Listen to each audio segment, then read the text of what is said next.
Guys അങ്ങനെ കാത്തിരുന്ന് കൊച്ചി സ്റ്റേഡിയത്തിൻ്റെ തൊട്ടടുത്ത് നമ്മുടെ യൂസ്റ്റ് വന്നിട്ടുണ്ടെന്ന് കേട്ടു. അപ്പോൾ ഏതൊക്കെയാണെന്നൊക്കെ ഒന്ന് പോയി നോക്കട്ടെ. എല്ലാത്തിനും ഭയങ്കര അഫോർഡബിൾ റേറ്റാണെന്നൊക്കെ പറയുന്നത്, അറിയില്ല, റീൽസൊക്കെ കണ്ടു. എന്താ സംഭവം എന്നൊന്ന് പോയി നോക്കിയിട്ട് വരട്ടെ. അപ്പോൾ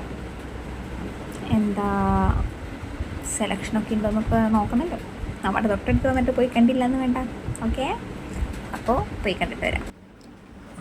അപ്പോൾ ഇതാണ് ഗൈസ് നമ്മുടെ യൂസ്റ്റ ദേശാഭിമാനിയിൽ കലൂർ സ്റ്റേഡിയത്തിൻ്റെ തൊട്ടപ്പുറത്തായിട്ട് വന്നിട്ടുണ്ട്. അപ്പോൾ എന്താ പറയുക, ഞങ്ങൾ ചെന്നപ്പോൾ കണ്ട കളക്ഷൻസാണ്. ആകെ ഞാൻ കുറച്ച് ഐറ്റംസാണ് എടുത്തിട്ടുള്ളത്. അത്യാവശ്യം നല്ല തിരക്കൊക്കെ ഉണ്ടായിരുന്നു. അപ്പോൾ എനിക്ക് കണ്ടതിൽ അത്യാവശ്യം ഇഷ്ടപ്പെട്ടു. എല്ലാത്തിനും അത്യാവശ്യം റേറ്റൊക്കെ ഉള്ളെങ്കിൽ കൂടുതലും ക്രോപ്പ് ടോപ്സൊക്കെ ആയിട്ട് ഇഷ്ടമായി. ആൾക്കാർ ചെരുപ്പൊക്കെ വന്ന് നോക്കിയിട്ട് ആകെ അലങ്കോലാക്കിയിട്ടൊക്കെ ആയിരുന്നു ഓരോ സൈഡിൽ.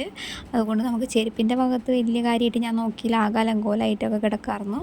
പിന്നെ ഷൂസൊക്കെ നോക്കി. ഷൂസിനൊക്കെ റേറ്റ് ഭയങ്കര എനിക്ക് അഫോർഡബിളായിട്ട് 999 വരെ ഉള്ളൂ അവിടെ. അതുകൊണ്ട് എനിക്ക് ഭയങ്കര അഫോർഡബിളായിട്ട് തോന്നി. എന്താ പറയുക, പിന്നെ ഞാൻ കൂടുതൽ ശ്രദ്ധിച്ചത് നമ്മൾ ഗേൾസിനേക്കാളും കൂടുതൽ കളക്ഷൻ ഞാൻ ജെൻസിലാണ് കണ്ടത്. വളരെ എന്താ പറയുക, നല്ല നല്ല നല്ല കളക്ഷൻസ് ജെൻസിൻ്റെയിൽ ഞാൻ കണ്ടു. ഗേൾസിൻ്റെ ഐറ്റംസിൽ ഞാൻ പൊതുവേ അങ്ങനെ നല്ല കളക്ഷൻസ് കണ്ടില്ല അന്ന് പോയപ്പോൾ. ഇനിയിപ്പോൾ പുതിയതായിട്ട് വരുമെന്ന് എനിക്ക് അറിഞ്ഞുകൂടാ. പക്ഷേ ജെൻസിൻ്റെയിലാണ് നല്ല നല്ല പുതിയ കളക്ഷൻസൊക്കെ ഞാൻ കണ്ടത്. അപ്പോൾ അങ്ങനെ ജെൻസിൻ്റെയിലൊക്കെ പോയി ഓരോന്നിൻ്റെയൊക്കെ റേറ്റൊക്കെ നോക്കി. എല്ലാം നല്ല നല്ല നമുക്ക് എടുക്കാൻ പറ്റിയ സെയിം റേറ്റിലൊക്കെ തന്നെയായിരുന്നു. അപ്പോൾ ഞങ്ങളിത് ആ ഫോട്ടോ ഒക്കെ എടുത്തു. അപ്പോൾ വീഡിയോ എല്ലാവർക്കും ഇഷ്ടപ്പെട്ടെങ്കിൽ ലൈക്ക് ചെയ്യുക, കമൻറ്റ് ചെയ്യുക, സബ്സ്ക്രൈബ് ചെയ്യുക. Okay, by.